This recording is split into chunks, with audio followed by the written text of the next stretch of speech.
দুজনের মধ্যে মারামারি শুরু হয় এবং বিজ্ঞানী ইয়েলেনার দিকে গুলি চালালে দুর্ঘটনাক্রমে সেই গুলি তার নিজের মুখে লাগে। ইয়েলেনা তার প্রয়োজনীয় জিনিসগুলো নিতে সক্ষম হয় এবং ল্যাবটি উড়িয়ে দিয়ে ভ্যালেন্টিনাকে রিপোর্ট করে।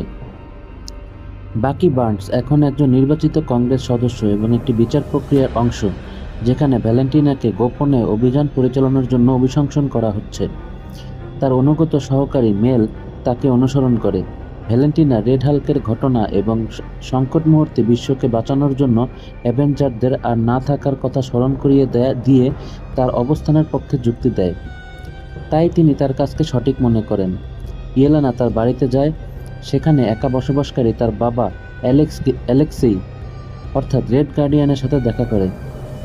অ্যালেক্সেই তার কাজ ভালোভাবে সম্পন্ন করতে না পারার জন্য হতাশা প্রকাশ করে এবং তার মেয়ে ও ইয়েলেনার বোন নাটাশার মৃত্যুর বোঝা এখনও সে তার কাঁধে অনুভব করে।